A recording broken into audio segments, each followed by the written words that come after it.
கௌரவ தலைமை தாங்கும் உறுப்பினர் அவர்களே, இன்று நீதி அமைச்சினால் முன்வைக்கப்பட்டிருக்கின்ற இந்த சட்டமூலங்கள் சம்பந்தமாக நான் குறிப்பாக நீதிமன்றத்தை அவமதிக்கின்ற குற்றம் தொடர்பான சட்டமூலத்தை பற்றி ஒரு சில வார்த்தைகள் ஆங்கிலத்தில் விரிவாக பேச இருக்கிற அதே நேரம் முதலிலேயே இன்று தற்போது கிழக்கு மாகாணத்தில் குறிப்பாக முல்லைத்தீவு புல்மோட்டை தொடக்கம் பொத்துவில் பானமை வரையும் எல்லா கரையோர பிரதேசங்களிலும் அதே போல் தாழ்நில பிரதேசங்களிலும் கடுமையான மழை காரணமாக வெகுவாக மக்கள் பாதிக்கப்பட்டிருக்கிறார்கள்.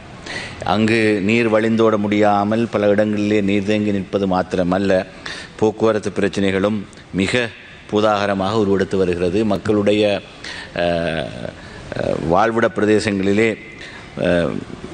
இன்று நீரை அகற்ற வேண்டிய நிலவரமும் கிணறுகளை துப்புரப்படுத்த வேண்டிய நிலவரங்கள், அதே போல் பயிர்களுக்கு ஏற்படுகின்ற சேதங்கள் குறித்த கணிப்பீடுகள் இவற்றோடு சேர்த்து அவசரமாக பாதிக்கப்பட்ட மக்களுக்கு அவர்களுக்கான சமைத்த உணவை வழங்குகிற முயற்சிகளில் இந்த 3 மாவட்டங்களிலும் அரசாங்க அதிபர்கள் அதற்கான கணக்கீடுகளை செய்து அந்த விஷயங்களை துரிதப்படுத்துகின்ற நடவடிக்கையை மேற்கொள்ள வேண்டும் என்று இங்கு அரசாங்கத்திடம் வேண்டுகோள் விடுக்க விரும்புகிறேன். இந்த சந்தர்ப்பத்திலே அரசாங்கம் செங்கடலுக்கு எங்களுடைய கடற்படையினரை அனுப்புவதற்கு, அதுவும் குறிப்பாக இஸ்ரேலியர்களுக்கு ஆதரவாக அவர்களுடைய கப்பல்களை பாதுகாப்பதற்கு செங்கடலுக்கு எங்களுடைய கடற்படையை அனுப்புவதை விடுத்து கடற்படையினரை இவ்வாறான அனர்த்த நிவாரண பணிகளில் அவசரமாக ஈடுபடுத்துவதுதான் மிக உசிதமான விஷயம். இதிலே ஜனாதிபதி அவர்கள் கவனம் வைப்பார்கள் என்று எதிர்பார்க்கிறேன். நேற்று ஜனாதிபதியுடைய அந்த நடவடிக்கையை கடுமையாக நான் விமர்சித்திருந்தேன். இந்த நிலையில் அவரிடம் இன்று நான் விடுக்கின்ற வினயமான கோரிக்கை, இங்கே இஸ்ரேலியருடைய கப்பல்களை பாதுகாப்பதை விட்டுவிட்டு கடற்படையை பாவித்து குறைந்தபட்சம் இந்த பாதிக்கப்பட்ட வெள்ளத்தினால் மிக மோசமாக இன்று இந்த பாதிப்புகளை சந்திக்கின்ற கிழக்கு மாகாண மக்களுக்கு அந்த உதவிகளை செய்வதாக இருந்தால் அது மிகப்பெரிய ஒரு உதவியாக இருக்கும் என்று இங்கு சுட்டிக்காட்ட விரும்புகிறேன். Mr. Presiding Member, I know that the Honorable Minister has been for some time now seeking to legislate a multitude of enactments on many an aspect of the law, and among such enactments I would say is the all-important bill that is before us today is the Contempt of Court Tribunal and Institution Bill. The bill eloquently states in its long title that it provides for the uniform application of the law relating to the contempt of court, tribunal and institution, and it also says that it provides for the procedure to be followed. So, Mr. Speaker, the purpose seems to be twofold.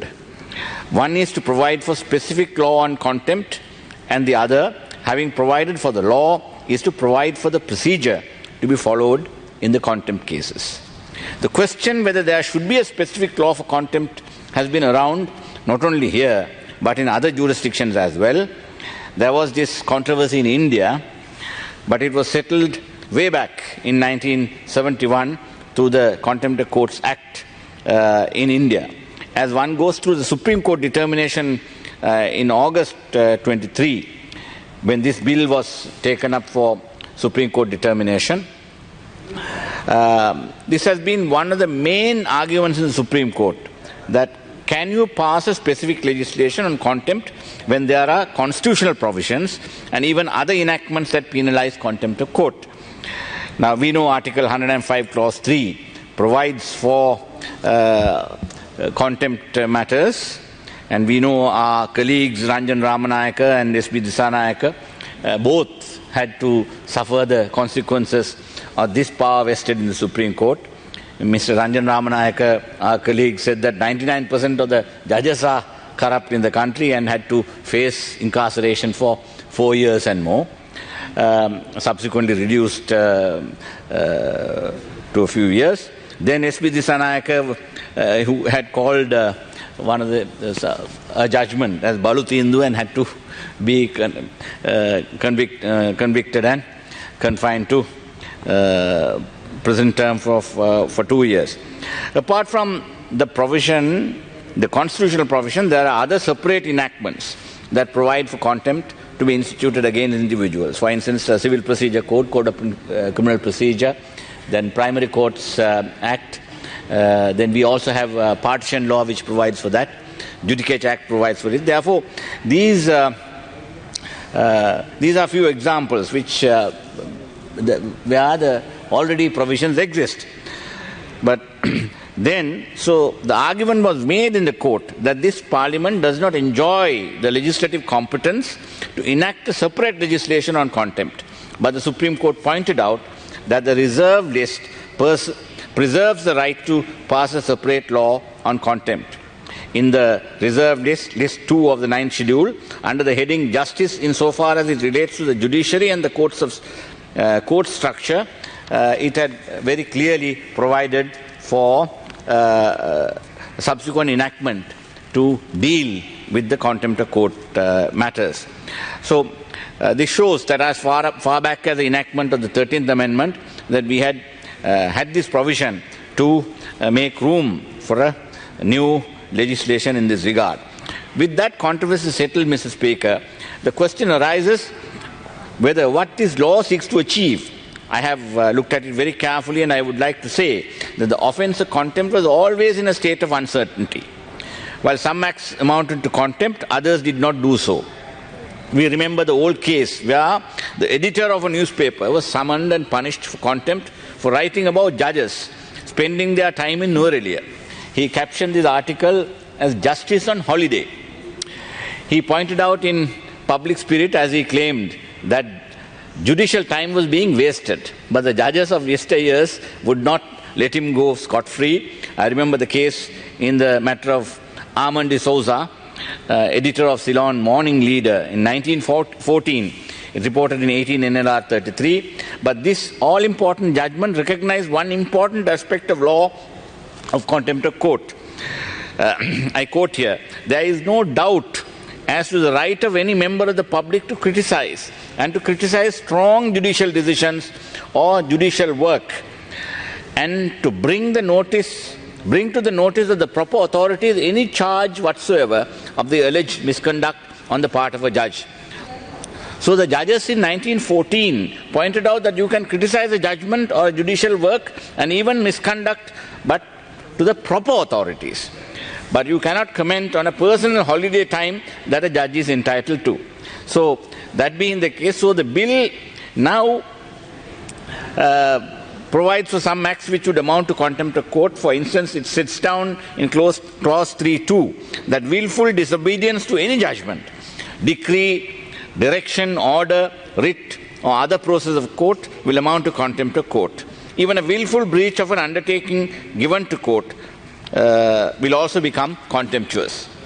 So what the bill is seeking to do is to put a statutory footing all that the judges have said in their decisions in the past.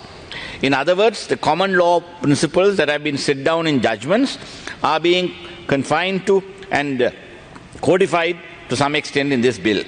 We have no quarrel whatsoever as this legislature puts on a statutory footing the legal principles that have already been laid down by judges in this case. Now, another aspect which I would flag, what is meant by scandalizing judicial authority, as this is sought to be made an offence. This tag, scandalizing or lowering the judicial authority in clause 3.2c of the bill, is in my view an unruly horse. Though the Supreme Court has affirmed its constitutional validity in the bill, one cannot lose sight of the fact that the contours of scandalization are quite uncertain. The person who commits the contempt is left to the discretion and vagaries of the particular judge who hears his case. It's up to their adroit arguments of counsel to take particular act outside the ambit of scandalization. So this issue, there has been some criticism even when this bill was taken up on the last day. That is why the debate was adjourned for today. Therefore, we would like Honorable the Member, Minister you have 2 more minutes. Have a revisit of this matter. Beg your pardon? 2 more minutes. Yes. Now, I was reading an interesting episode in Lord Denning's book, The Due Process of Law. At page 6, he narrates an interesting story that took place before him. It is worth quoting.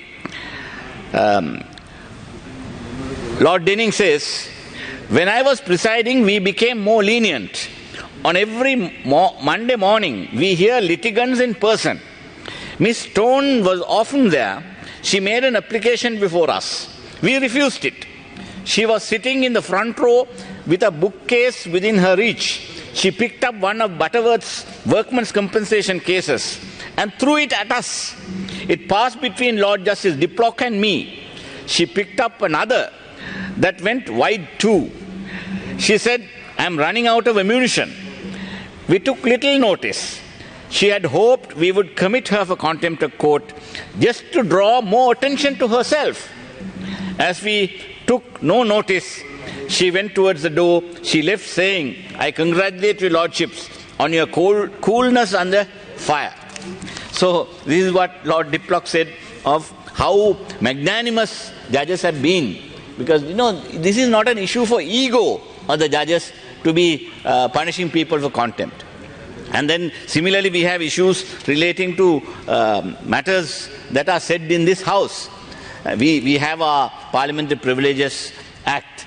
There are sometimes some members stepping outside the limits of criticizing a judgment in a proper sense, but going beyond the ambit of criticism and then taking on judges and then trying to criticize their personal conduct. Even recusal of judges. Recently, one member of Parliament had gone beyond the limits, and then these issues I had in the past taken it up. Therefore, Mr. Presiding Member, let me wind up by saying, once again, quoting Lord Denning in R versus Commissioner of Police in 1962, Queen's Bench Division 150. This is what Lord Denning says. "Let me say at once that we will never use this jurisdiction as a means to uphold our own dignity. That must rest on sure foundations. Nor will we use it to suppress those who speak against us. We do not fear criticism, nor do we resent it. For there is something far more important at stake. It is no less than freedom of speech itself."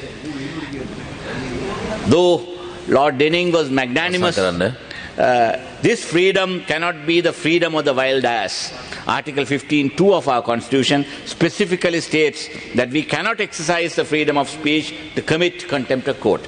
Having said that and quoted that, I would say that this was a long felt need to have a proper contours defined as relate to contempt of court, and I thank the Honourable Minister for having brought that, as well as various other pieces of legislation to prevent frauds in this country, and that too is to be passed today. Therefore, I commend the Minister for having introduced these bills. Thank you.